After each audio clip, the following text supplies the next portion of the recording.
So, welcome again. Sorry for that audio-visual delay we had, but we're back in business. Welcome again to those folks who are here with us in the auditorium at the Napa Valley Unified School District at the corner of Lincoln and Jefferson. And welcome to those watching us via Facebook live streaming. We're focused now, although we still have folks who are evacuated from mandatory evacuation areas, we're focused on the recovery phase, we're focused on repopulation, and we just thought it would be helpful for folks to understand what that entails. It means that we have to make sure before we can say it's all right for you, it's safe for you to go back to your homes and businesses, is that we have to make sure that the roadway's safe, that there aren't trees that have fallen down. If they have, they've cleared, or the trees that burned and are likely to fall down because they're burning on the interior. Power poles can burn at the very base and otherwise look fine. Power poles that came down have to be replaced. All the signage on the roads needs to be replaced. And we need to make sure in areas where we still have first responders who may need to be able to get in there, that we have as little traffic as possible. And that's why in many areas it's residents only. So with those facts in mind, we ask you to continue to be patient. All of you have been very patient, and we just need a little bit more patience so that we can get you back in your home safely. And when you go back, please be prepared to show proof of residence in some fashion.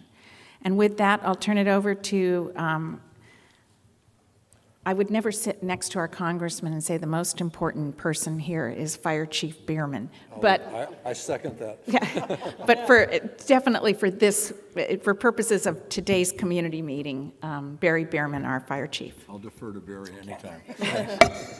Good afternoon, folks. My name is Barry Bierman. I'm the Deputy Incident Commander with CAL FIRE's Incident Management Team 3, as well as the Napa County Fire Chief.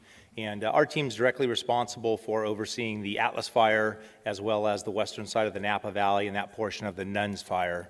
And I just want to let you know that, as you can see from the smoke, the Atlas Peak Fire is looking great.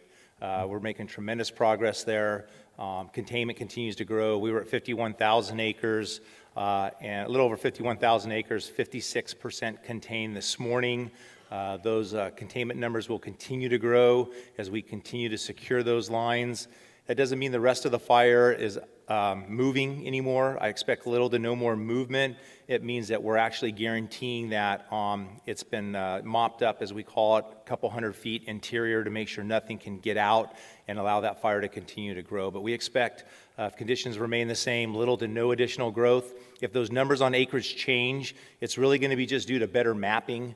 We start mapping from the air, and then we put more people on the ground with GPS to actually walk the fire line. That fire will have control lines all the way around it. There will either be bare dirt created from bulldozers at the fire's edge, bare dirt created from our hand crews, roads, etc. But there will be no areas on that fire that will have a continuous fuel pattern ahead of it. And with that, as that fire continues to progress, and all the fires in the area, you may start to still see smokes in the middle of it, but if it's nothing near the perimeter, it's not near someone's property, those will continue to burn, as we just don't have the personnel to go through a 50,000 acre fire and then completely extinguish it. So that may even continue well into the rainy season till the first couple rains get here. But again, if you have any questions, you can always call 911 if you think something's threatening your property or the line, and we'll be sure to send personnel out there. On the west side of the fire, on the Nun Fire, which is what's creating all this smoke that we see in the valley, a lot of that's being burned is good. It's areas that we can't hold the fire currently where it's sitting, so we're putting a lot of bulldozer in. We call it indirect line. That will eventually be the fire's perimeter, and that fire will either back all the way down to it, or if it's safe to do so, we may do some backfiring to make sure we have a black fire with all the fuels removed between the edge of the fire and up on the hill. A lot of those areas just aren't safe. We can't get people into deep drainages and stuff like that because there's just too much of a potential for the fire to run down at them, for rolling stuff to ignite fire below you. So it's really a big safety thing. And so we're going to get that fire to where we want it to be, and we're going to put those containment lines in. But I was just up in the St. Helena area watching that fire. That fire up there, for the most part, is actually doing really good. It's an understory burn, as we call it, burning back down to the valley. It's cleaning up all the dead and down stuff underneath it, with, in some areas, not having a lot of damage to the foliage in the trees, which will end up making it really healthy when it's done. But it's not all like that, but it's definitely different on that side of the valley than the Atlas Peak side, where pretty much the hot, extreme fire behavior that was created by those winds burned everything. So we will be continuing. That's our number one priority, is that west side there, all the way up from St. Helena, back all the way down to Dry Creek into Napa, and we will continue to make good progress. And I think in the next day or two, you'll start to see some less smoke production as we continue to expand on those containment lines. Folks are coming in from all over. I think this morning we had a little over 2,300 people at our incident base, which we started off with just a couple hundred the first day. So that has allowed us to continue to work on containment, to allow some of our firefighters, law enforcement, the same thing, a tremendous amount of them here, allow some people to get some rest, to ensure safety, which is our number one priority. Everyone pushed it really hard those first couple days, working some crews we found that were out for 96 hours without coming in, because we couldn't disengage from saving lives and property. So really appreciate all the support that has come in from across the state and across the country, for that matter. And a lot of the people that are responsible for that are sitting right next to me, as they pushed hard through the state and federal level to get us the assistance we needed. It's made a huge difference. When you go in, I want to say that it's important to know that while we're securing the roads and we're securing all the utilities, you still have private property that when you get into, and we hope your home is standing when you get there, but you will need to keep an eye out for the dangers that could be lurking on your property that maybe weren't addressed. People will maybe want to go out and look at the perimeters of their property, and there may be trees that are still burning and things that could are weakened by the fire. So you need to be very careful when you're walking through the fire area, and to make sure that you don't walk into a hole, walk into a stump hole that you think is out and it's actually still on fire. So please use caution when you get back into your property. Extinguish anything that is readily available. If you have something that we didn't see and you have a garden hose, you can put it out, but don't hesitate to call 911. And that doesn't mean we all have to come with sirens screaming down the road. It means that's our dispatch center, and we will get someone there right away to mitigate the concerns that you have. Thank you.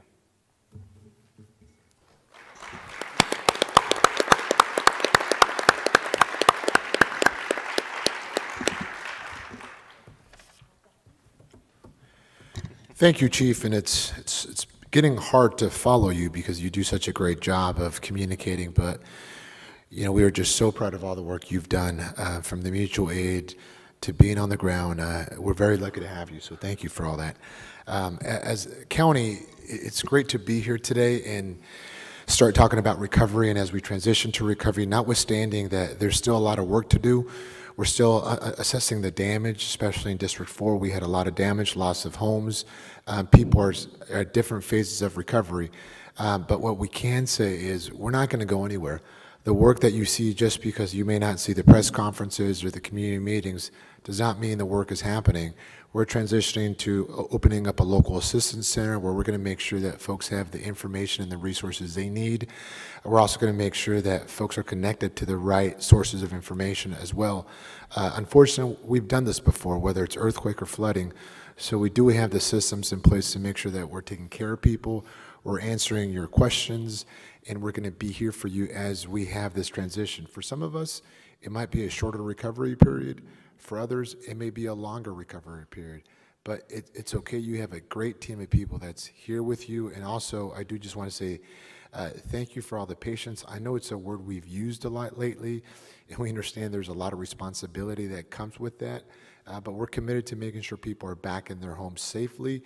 I know there's areas in District 4 that we've been able to repopulate, but there's also areas in Lake Berryessa that we're working hard to get people back home. But as we've said before, safety is our number one priority. You have, beyond the people that you see up here, there's an army of people that are working hard for you, not just now, but well into the future. So again, thank you as you allow us to work for you and we transition into recovery, and especially to all the partners that have been with us every step of the way. So thank you.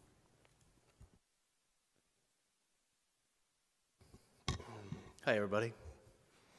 I'm Ryan Gregory, District 2 Supervisor. I'm here to share with you briefly what you all can do. I'm going to talk about volunteering, donation of stuff, and donation of dollars. I want to thank the Center for Volunteer and Nonprofit Leadership, CVNL.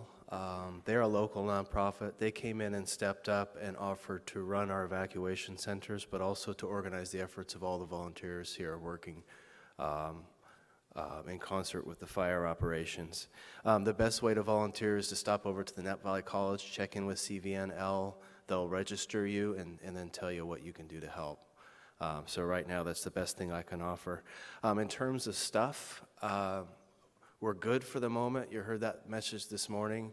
In fact, tomorrow we're planning to close the American Canyon High School Evacuation Center, mainly as a result of the city of Calistoga being repopulated. What they've left there are piles of stuff and materials that we'll repurpose, and those we can't repurpose we'll store for future use. So we're good for now, but we are in this for the long haul, so keep your ear out for future opportunities. And last is dollars. Another nonprofit that stepped up is Napa Valley Community Foundation. Time after time, they step up and fill holes in our community that aren't filled yet. They are accepting the donations of dollars for our community, and by doing so, all that money stays local, all of it. So thanks to them for filling that role. Monetary donations can be made to www.napavalleycf.org. Thanks. I'm Mike Thompson, and I want you to know that all the federal funding sources have been approved. And if you want to get assistance from FEMA, please go online to www.disasterassistance.gov.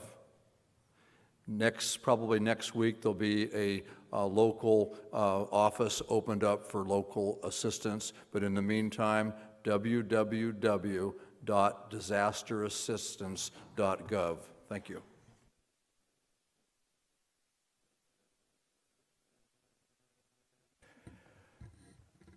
I'm trying to make sure she knows where to go next. I'm Brad Wagoner. I'm on the Napa Board of Supervisors, District 1. And we're moving into the next phase of the fire. We're moving beyond the fire and into recovery. And for that, we're opening a local assistance center. You've heard that referred to. It's the LAC is what we call it, the Local Assistance Center. That's opening tomorrow. That will include federal, state, nonprofit, mental health, and other recovery resources. The Local Assistance Center will be located at our Health and Human Services campus, which is located at 2751 Napa Valley Corporate Drive, down on the same road that the DMV is on. So if you know where the DMV is, it's just down the block from the DMV.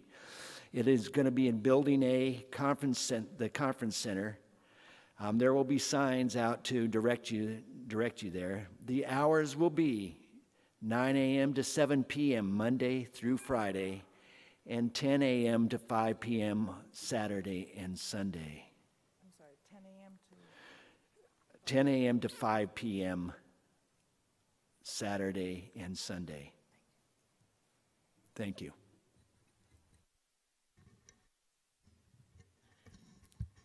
Good afternoon. I'm Dr. Karen Reluccio, Health Officer in Napa County. So as all of you recover, rebuild, repopulate, I want to send safety messages for you to make sure you're at your best health, because this is a stressful time for all of us. So this update has information to help protect your health during the cleanup process or as you repopulate your homes. I want to start first with what is important if you come back to an area where you have wildfire damage. And the reason I want to start with that is because there's a lot of safety messages that are really important. And we are also going to provide that information in this meeting through handouts, but it's also available on our website.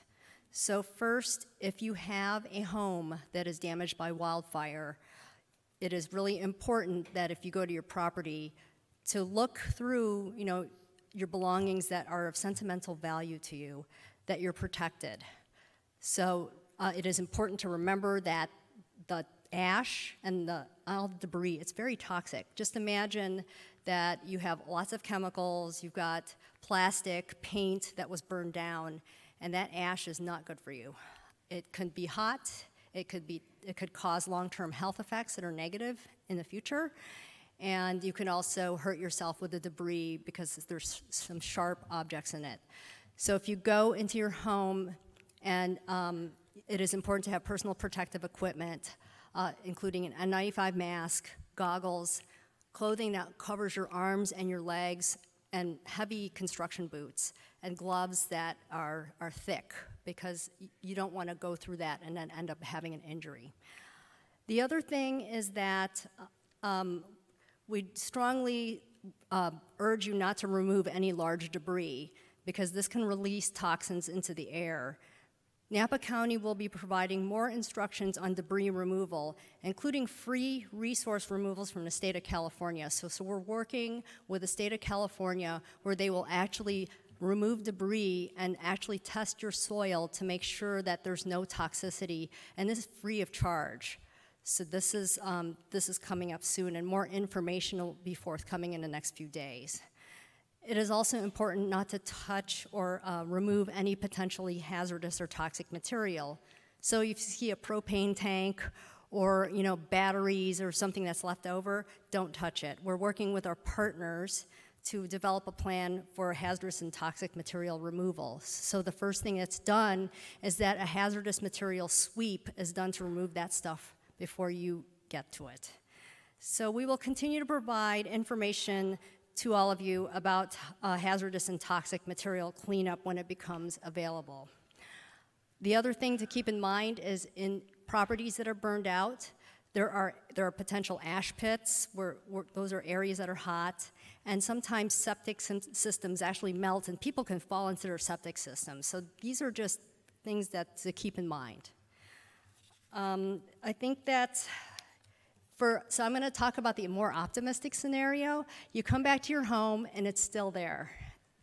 There's just keeping in mind that ash is toxic to your skin. It could be on toys, it could be on objects, and that's important to wash it off before handling it. And don't have kids play in there. So just remember, no ash on bare skin, no ash on objects that you're going to take home. It's important to clean that off. So there's more information on how you could safely clean the areas that have ash on it in an intact home. And I think the one important thing to remember is do not use a wind blower to get rid of that, because it just puts the toxins back in the air. So there's some careful considerations when you do that. I want to talk about air quality and smoke. We've been getting lots of questions about that. So it is a moving target, but at this time, the air is still at unhealthy levels. We get questions on when can we open a school, because the air quality, is the air quality going to be better? It's a moving target. So, for example, earlier in the day, from until noon, the air quality was at unhealthy levels.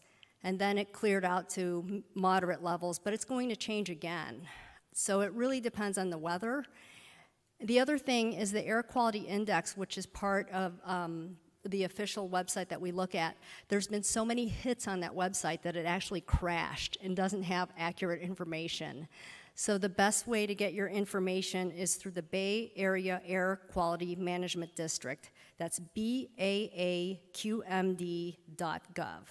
So remember, if you can see or smell smoke, it can impact your health. And the best way to avoid illness from smoke inhalation is to stay inside and keep doors and windows closed. If you have underlying respiratory issues, it'll make things worse, so proceed with caution. And for more information about all of these considerations when you repopulate and recover, you can go to www.countyofnapa.org and click the link Health Information for resources in English and Spanish. Thank you. Good evening. My name is Chris Childs, and I am the commander of the Napa CHP area. And as I look out at this group, we did this forum a few days ago, and there were quite a few additional people that were here. And I take that as a good sign that people are headed home and life for them might start to get back to normal. In terms of our areas of responsibility, which has been traffic and road closures, I'm happy to report that the posts, we call them posts, where we stop traffic and turn them around. The posts at Cordham Canyon Road and Highway 29 are open, as well as Silverado Trail at State Route 29, and that enabled the residents of Calistoga to go back to their homes. So that's great news. We continue to not provide escorts for those back into their homes and damaged properties to retrieve things such as medications and other important items, because crews continue to work on the roadways, especially on the eastern side of the valley where the Atlas fire burned through, to make sure that those roadways are ready to go when we send everybody up there at some point. And then finally, just a quick note of thanks from me to the community for the patience you've displayed to our officers.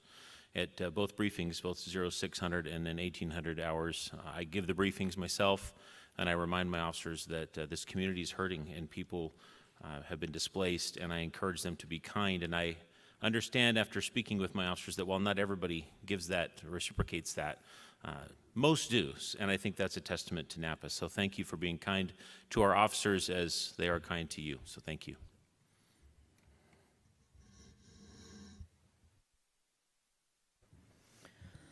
Good afternoon, Sheriff John Robertson. It is a good afternoon. I'm not going to recap the safety message that I was supposed to talk about because it's been discussed numerous times. But what I would like to do is I would like to thank you as a community for supporting public safety in their response to this event the last 7 days. We've had people, we've asked for help from people from all over the United States, but in particular for law enforcement, Northern California has responded in a big way. And also we were assisted by the California National Guard. In my career, I've never seen that happen before, and they've done an outstanding job assisting us. I do want to thank you for your cooperation at the various checkpoints and your understanding and your patience.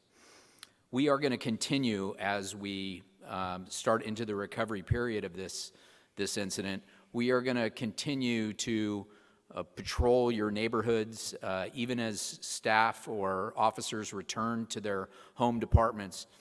We are going to continue with the patrol levels, patrolling those neighborhoods and affecting those road closures and things like that. I do want to address the subject of looting because it seems to come up. We do get reports of looting or suspicious people. I can tell you that most of the calls are people that are just interested in looking at the devastation of the fire.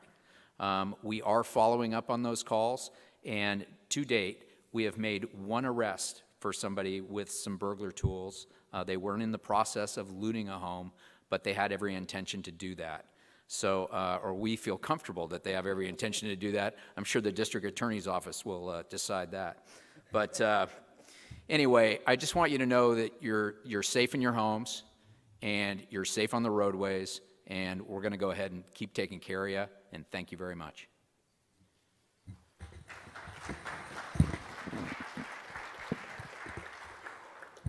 For those of you that had a moment to tune into the press conference this morning, as I said, today's a completely different day. Today is the day where we truly get to switch from emergency response mode into recovery mode. As you've heard, that recovery mode is going to mean different things depending on where you live and where you have been evacuated from.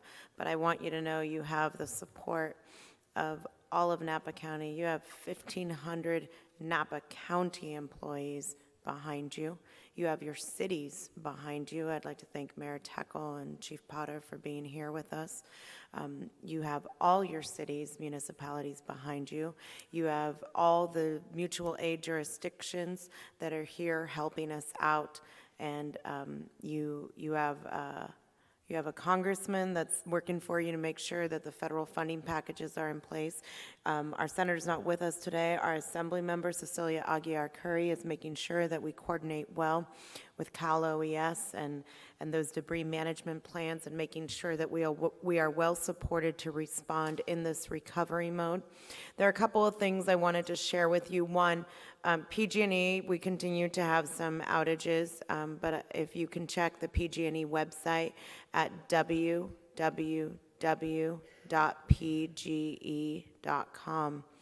That can provide you information of anticipated light up times, whether it's gas or electricity.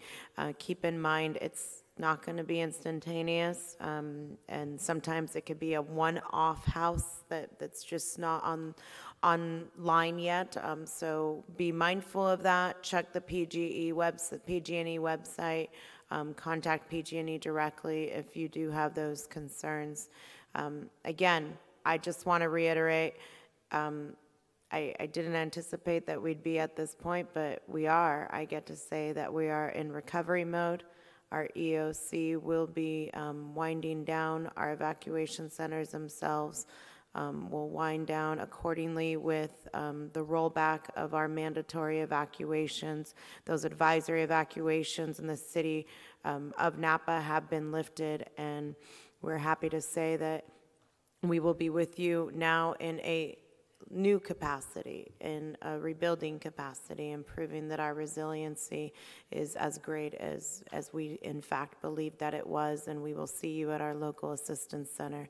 At this time, what I'd like to say is if you have questions, we'd be happy to answer them. There are cards that can get distributed. If you have them, we'll go ahead, read them, and we'll answer them to the best of our ability here, but certainly I do want to just give a great round of applause to all your response teams, your fire, your police, and your county, and all the 10,000 volunteers that signed up this week.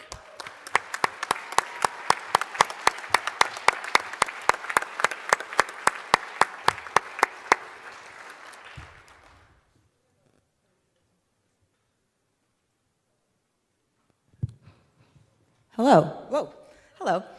We have a couple questions already. I know Supervisor Ryan Gregory addressed this, but can you please remind us what donations, if any, are needed, and where can people bring them? It's a good question. Let me reiterate that in terms of supplies and materials, as of this time, we're okay. We're full, with excess supplies being available when the American Canyon High School evacuation shelter closes. But please keep we'll run out, and we'll need more because the recovery is going to be a long haul. We're going to be at this for a while. So for right now, we're good, but please stay tuned for what we're going to need in the near future. But you can donate monetarily to the Napa Valley Community Foundation through www.napavalleycf.org.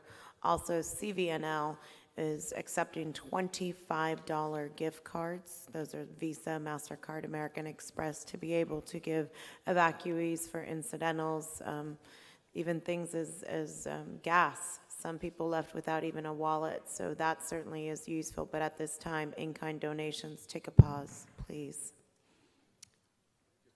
The gift cards go to CVNL, so that is the Center for Volunteer and Nonprofit Leadership. They are administering the volunteers at the shelters themselves. There's a representative from CVNL at each of our evacuation centers, one at Crosswalk Community Church, one at Napa Valley College in the gymnasium, and American Canyon High School, which again will be winding down tomorrow at 4 p.m. Okay. Our evacuees and the general public see the sunshine and blue skies and believe that air quality is safe.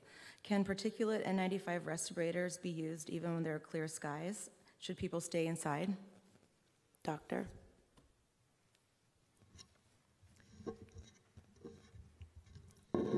So the general guidance is if you smell smoke, assume that it's not healthy.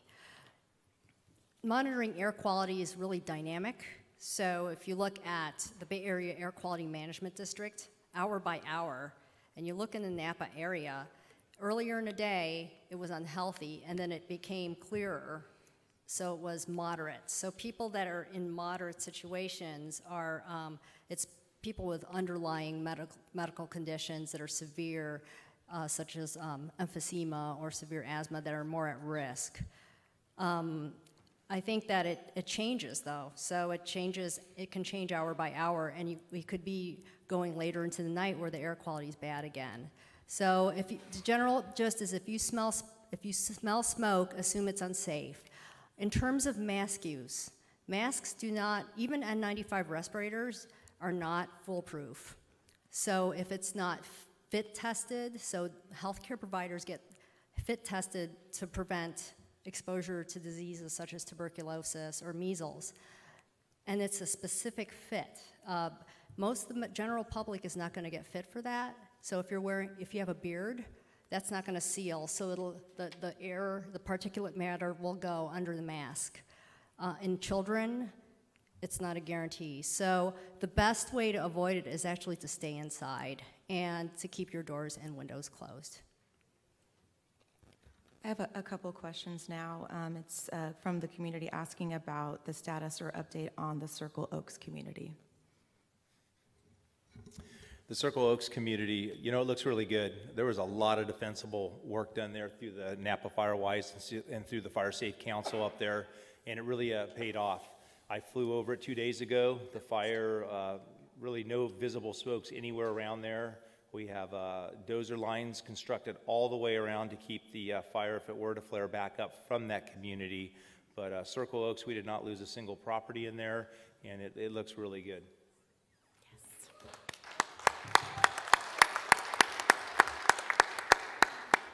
Another question for fire. Concerning aircraft drops, how safe is the use of fire retardant and the toxins involved? I'm sorry, could you repeat that? They're asking about the use of fire retardant with the airdrops and the effect on health or on the property, and what information should the public know about that? So the fire retardant, the red stuff that gets dropped out of the airplane, is really a mixture of fertilizers. And so there is a material safety data sheet that has that broken down, and I will go ahead and see if we can request that gets put up through the county's webpage for those folks that want to know what's in that product. And typically, because it is a fertilizer, a lot of the areas where it's used, the next year you will see a really strong grass crop or whatever's growing there as it fertilizes the area. But that's what we use just to retard the fire growth. We'll make sure we get that up on the county's website. Nelson. Another question. Is the mandatory evacuation order lifted from Soda Canyon Road? No, it is not. Okay. How likely are we to still have fire burning and burning buildings even after containment with areas as large as the Atlas Peak fire? Chief. And again, I just want to confirm the question was about seeing fire anywhere on the hillside? It was asking about with areas as large as the Atlas Peak fire. So how likely are we to still have fire burning even after containment? Chief, if you could discuss what you explained to me about interior fires. Yeah, behind and I touched on it a little bit. So the Atlas Peak fire, I mean, the majority of the fuels there have been consumed. I mean, we call it, it's been moonscape. That came in with such intensity in that wind-driven fire. There's not a lot of stuff left. However, there may still be a tree stump or something that could pop up and smoke, and that may happen a week from now, even weeks from now. Sometimes the fires will burn in the roots, but as long as it's well interior, does not threaten anyone's property, we're not worried about it. I think you will continue to see more smoke production on the western side of the Napa Valley, as those are heavier fuels, did not burn with the intensity, and that fire up on the side of the mountains will continue to pop up. Again, if you ever have a concern or a question, call 911, tell them what you see, where it is, and we will send someone out to at least get eyes on it and make sure whether it's a risk or not. Okay, well, we have your attention, Barry. Can you, using the map behind you, address each red area? What is the current status of each of those areas Which is greatest concern? So I can almost do it without looking at the map, but I'll glance up there.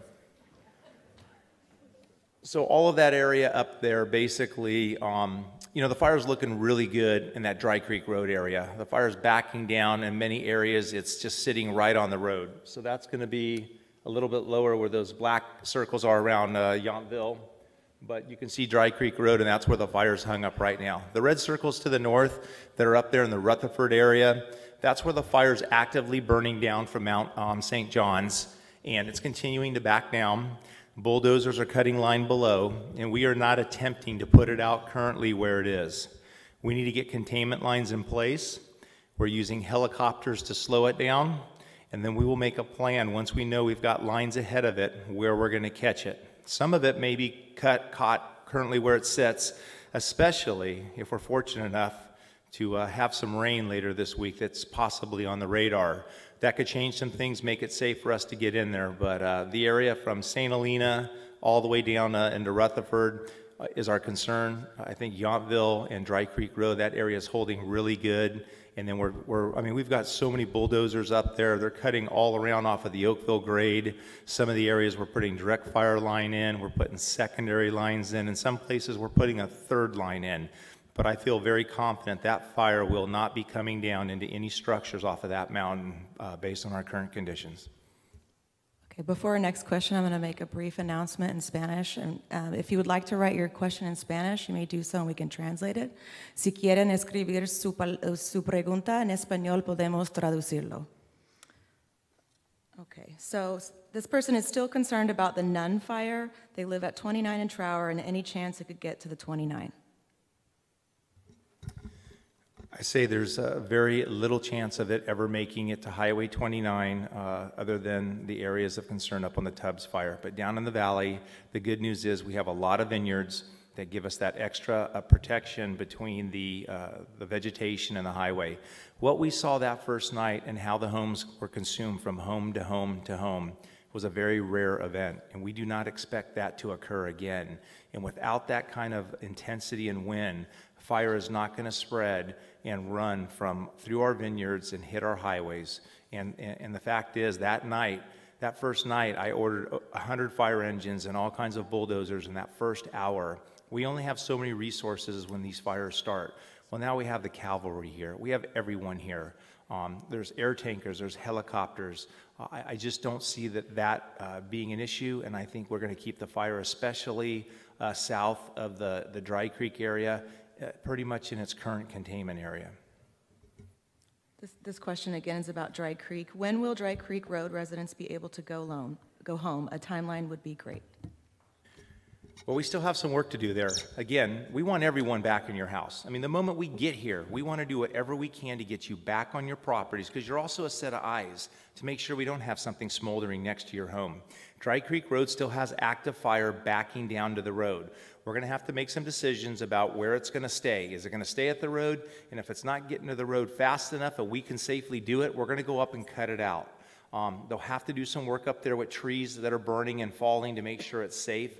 So, we still have some work to do on Dry Creek. I know that on Mount Vita Road, the fire's been through there, and they're going in and addressing some of that. But Dry Creek Road definitely still has some work. And I'll tell you, when it comes to getting folks back in, I've traveled all over the state fighting fire with our management teams, and never have I seen a county and community come together like this community is, and really to all these people that are sitting on both sides of me, making it such a priority to get people back in. We are pushing the envelope while ensuring safety as fast as possible to get people in, not just to the residents, because we also have an agriculture here that we're dealing with. So as long as we can secure it, I mean, the escorts that have been going on through the law enforcement partners, unprecedented. And I tell you, that says a lot about this community and what your elected officials up here are doing to try to get you back in, because I hear it every minute, faster, faster, faster, as long as we're doing it safe, and it's appreciated. What is the current status of ICE or immigration activities in Napa, and how long will they stay away from Napa? Through the congressman, I'll let the congressman speak about the ICE declaration.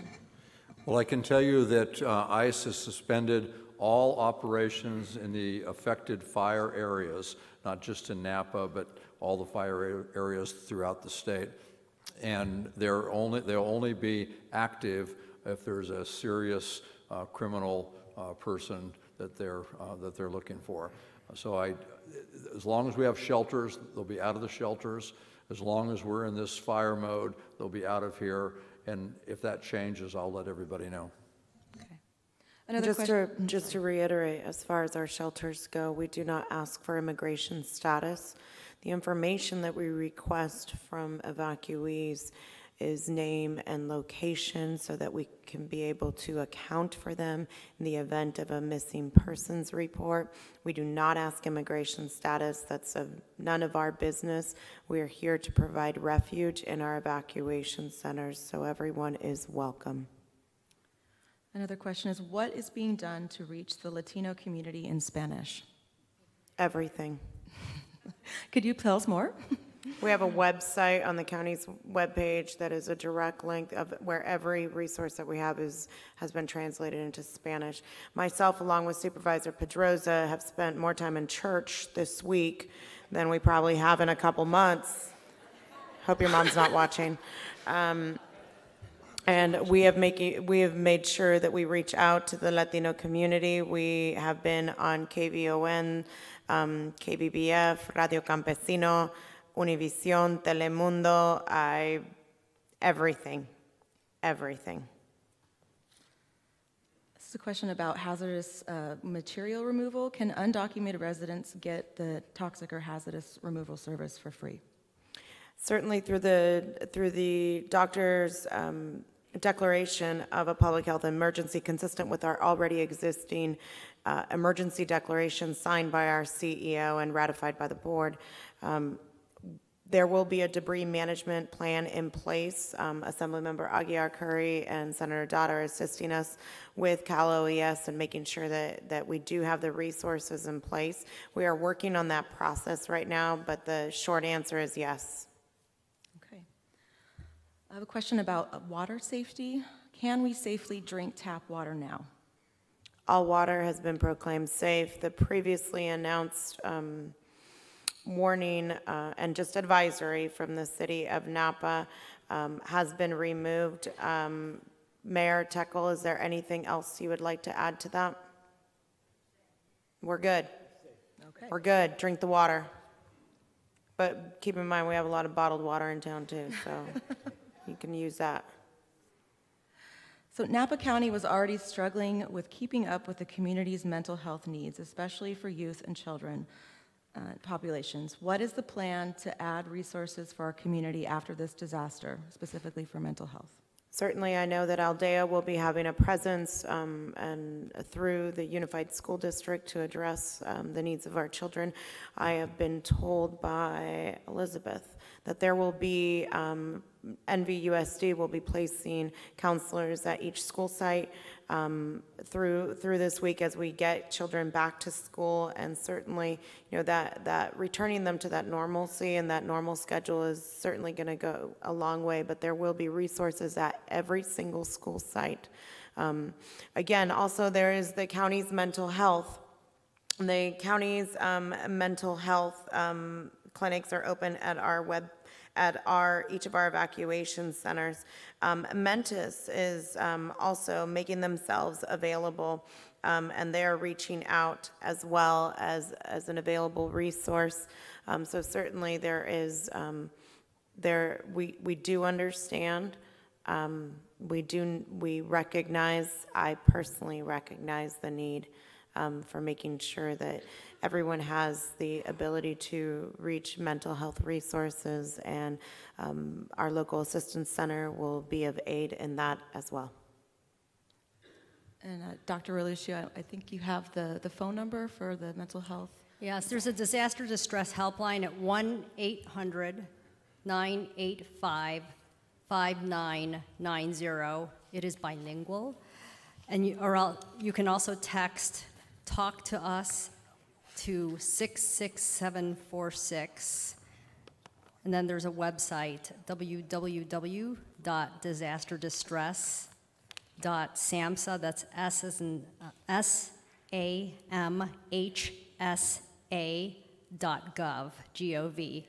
And the Napa County Mental Health Crisis Line is 707-253-4711.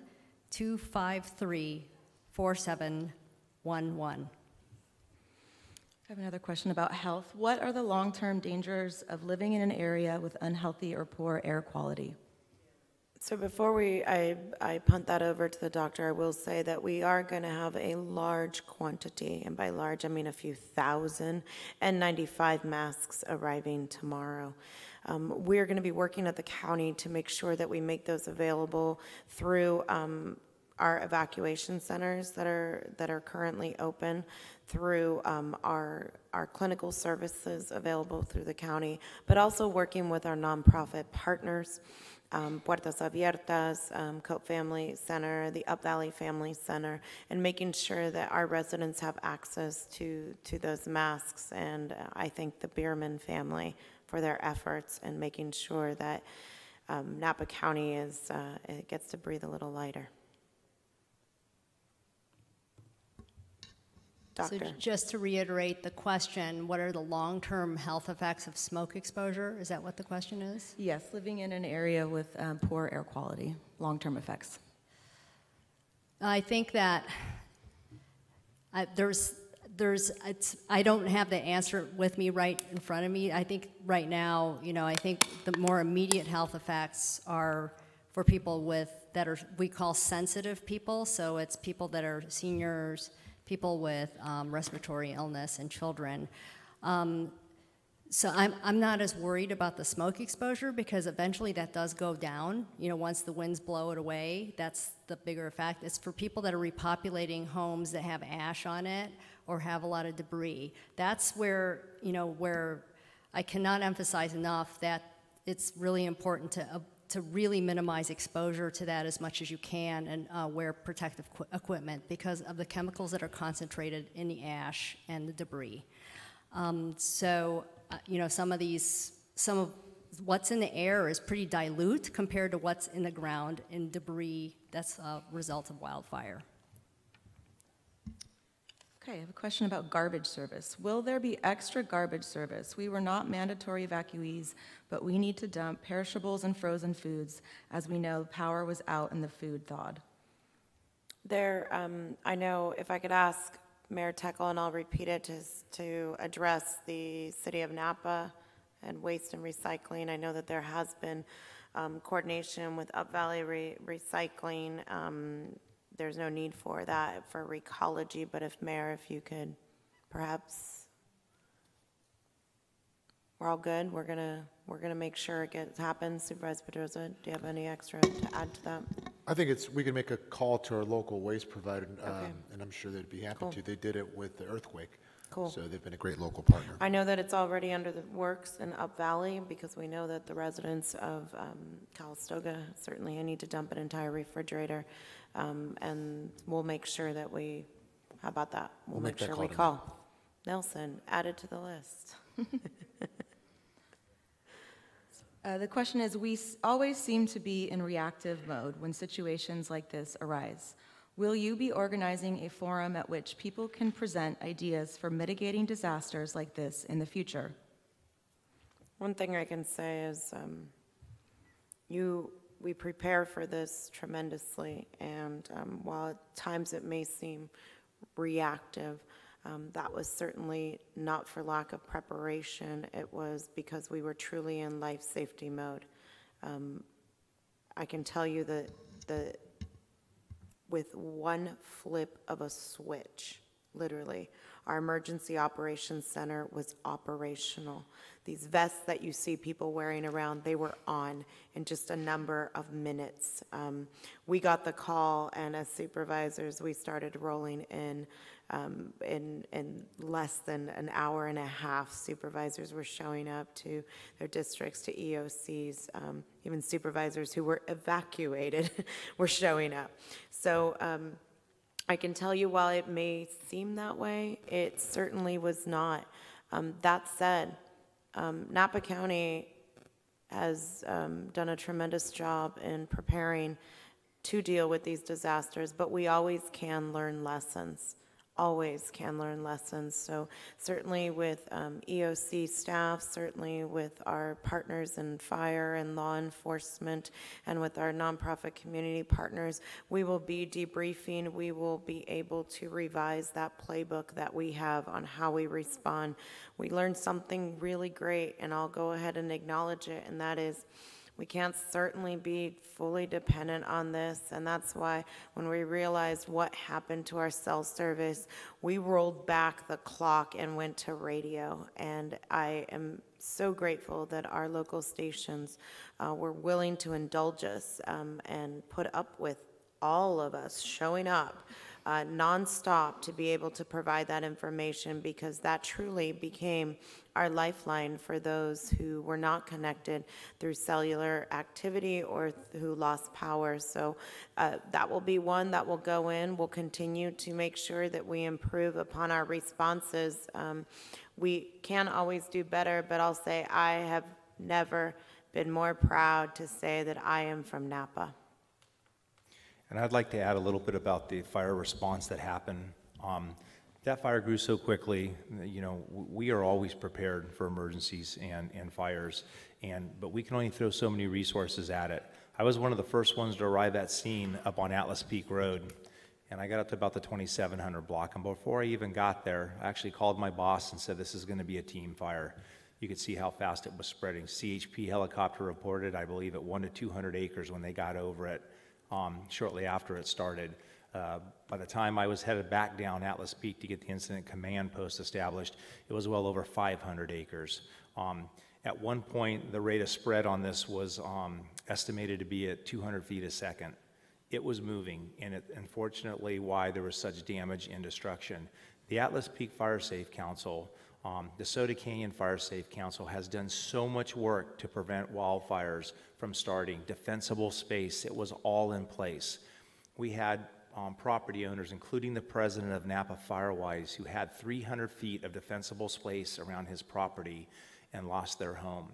And when you have that kind of a weather pattern, which we were in low humidities and high winds for red flag, it is difficult to contain even with aircraft. And that fire grew so fast, there was nothing stopping it, and it was all we could do to save lives and ensure that we did not kill our firefighters and law enforcement brothers and sisters that were going door to door to get everyone out. I will tell you that I ordered 100 fire engines to that fire alone within the first hour. A question about agriculture. For crop that still needs to be harvested, are special considerations being given to access the property in evacuation zones? So what I can say is that we recognize that this is go time in the valley, that harvest is a priority, and we are working with the sheriff, with CHP, and ensuring that there is access wherever possible. What I ask is that if there are people that do need to, if there are growers that need to schedule harvest into one of those areas, to please call. Don't give me that number. 253-4501. You think I'd have it memorized by now. 253-4501, and tell us what your agricultural need is, and we will patch you through to our agricultural commissioner, Greg Clark. So call 253-4501, and we will deal with it accordingly. That's where all agricultural calls need to be placed. But again, that is going to be subject to safety. Okay. I have another question about air quality. How does the Bay Area Quality Management District get its data for the air quality? Is it being measured from the San Francisco airport? No, it is not. I'll let our rep. They actually have multiple air quality collectors throughout the Bay Area. Okay. And we have one at the college, Napa Valley College. So that's probably a pretty good source. They also brought up air quality monitors for more localized monitoring in different neighborhoods, and those have been around. That's great. This question is about the status on PG&E and being able to get back to the Redwood Road by Hess or Mount LaSalle. So I would ask you in particular to go online to pgne.com and to check the status. You can, they do have a website. It's also available on the county's Facebook page, on the county's website, on how you can check for the status of getting powered back up. Understanding that some individual homes are affected, but at other times for safety reasons, grids have been shut down. So stay tuned, log into pgne.com, and you can get more current information regarding your neighborhood. It's a question about containment, and this fire, the name of the fire may have changed, is about the Mount Veeder fire. How much of it is contained? So the Mount Veeder fire, which is the Nun Fire, which is a multitude of fires that have all been combined on the Sonoma County side that have encroached into Napa County. I believe the containment on the Nun Fire was at 25% this morning. And so that goes a large distance and mainly affects a lot of communities throughout Sonoma County. They have numerous active areas, and obviously the active area for us is on the western side of the valley. So again, while the containment represents many, many acres, we are continuing to make great progress with favorable wind conditions, and that containment will continue to go up, and we will continue to make very good progress in the next couple days on our side of that fire. Okay, I have one last question. Are there any schools that have been damaged during this fire? There have not been. Is that, what's that? In Napa, in Napa County. And Elizabeth Emmett, if you could just say, that's correct? Yes. So in Hooray. Napa County, we have not had any schools that have been damaged. Okay, Not in Napa County that I'm aware of. yeah. That's it. I would like to thank everyone who came here, who watched online, Facebook Live, and just to reiterate, we thank you very much for your patience. We understand all these people here absolutely understand the importance of getting you back into your homes, to returning to what will be our new normal, and it's a good day. It's the day we get to move from emergency to recovery. It's going to be a long road, and we're with you. And we thank you. You have made us proud to represent all of you, because you have done an outstanding job of taking care of each other and even of taking care of us. So thank you.